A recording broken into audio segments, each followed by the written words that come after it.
तो hello friends, हम आज की वीडियो में क्लास 12 केमिस्ट्री के एक शानदार टॉपिक के बारे में आपको बताएंगे जो काफ़ी इंपॉर्टेंट है और यह हर साल एग्जाम बोर्ड में रिपीटेड क्वेश्चन है। तो चलिए इसको देखेंगे। तो हमारा जो क्वेश्चन है वो कैसे पूछता है हम आपको बताएंगे कि हेनरी का नियम लिखना है और आपको क्या लिखना है तथा इसकी सीमाएं व अनुप्रयोग भी हमें लिखना है। तो यह दोस्त काफ़ी इंपॉर्टेंट क्वेश्चन है और यह हर साल एग्जाम बोर्ड में पूछा गया है। तो चलिए इसे देख लेते हैं। तो सबसे पहले आप लिखेंगे कि हेनरी के नियमानुसार अर्थात हेनरी के नियम के अनुसार स्थिर ताप पर किसी गैस की द्रव में विलेयता गैस के दाब के समानुपाती होता है। अर्थात इसे हम डायग्राम के माध्यम से समझेंगे कि ये तो कोई पात्र है जिसमें गैस के द्रव घुले हैं।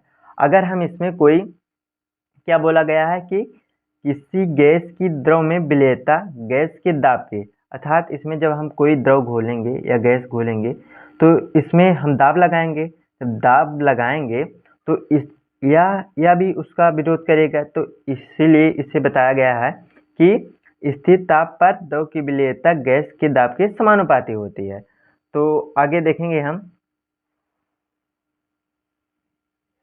तो क्या हमने बताया कि घुली गैस की मात्रा किसके समानुपाती है? गैस के दाब के समानुपाती होती है। तो जैसे घुली गैस की मात्रा को हम एम से डिनोट करते हैं और गैस के दाब जो हम प्रेशर लगाते हैं उससे पी से डिनोट करते हैं। अर्थात क्या हो जाएगा? M proportional P.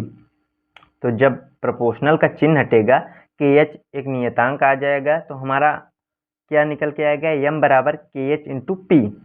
तो जहाँ हमारा के एच क्या है वह हेनरी नियतांक और पी जो द्रव पर दाब लगाया जा रहा है वही है पी, और यम जो द्रव में घुली गैस की मात्रा है उसे हम यम से डिनोट करते हैं। तो चलिए हम अब हेनरी के नियम की सीमाएं देख लेते हैं जो काफ़ी दोस्तों यह इंपॉर्टेंट है।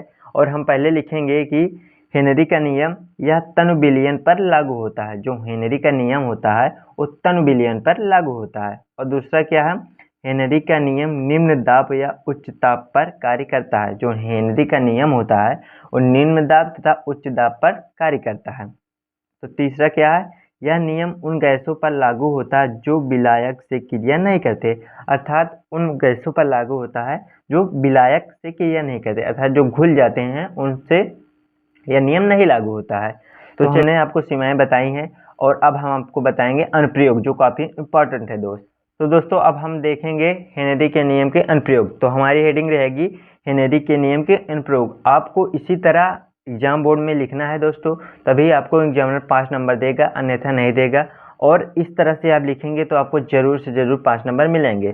तो आपको लिखना है कि हेनरी का नियम का उपयोग कहाँ किया जाता है। तो आपको लिखना है गोताखोर द्वारा सांस लेने में। जब कोई गोताखोर समुद्र या जल में जाता है तो उसके अंदर समुद्र के द्वारा यानी पानी के द्वारा दाब लगाया जाता है, तो वहाँ पर इस नियम का पालन होता है। और शीतल पेय पदार्थ के उत्पादन में भी होता है। और फेफड़ों की क्रियाविधि द्वारा, जो फेफड़े हमारे सांस लेते हैं उनके क्रियाविधि द्वारा भी यह लागू होता है। और पहाड़ों पर पर्वतारोही द्वारा सांस लेने पर, अर्थात जब कोई व्यक्ति पहाड़ों पर चढ़ता है तो वहाँ पर वह सांस लेने में कमी आती है, तो इस यह नियम वहाँ भी लागू होता है।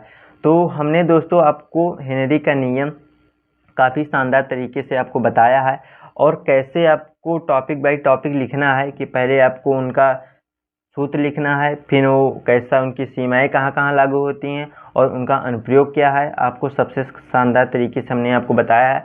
तो आई होप दोस्तों आपको यह वीडियो अच्छा लगा होगा। अगर वीडियो अच्छा लगा होगा तो वीडियो को लाइक कर देना दोस्त, और चैनल को सब्सक्राइब कर देना और बेल आइकन को भी दबा देना ताकि हमारी वीडियो अब तक पहुंच सके।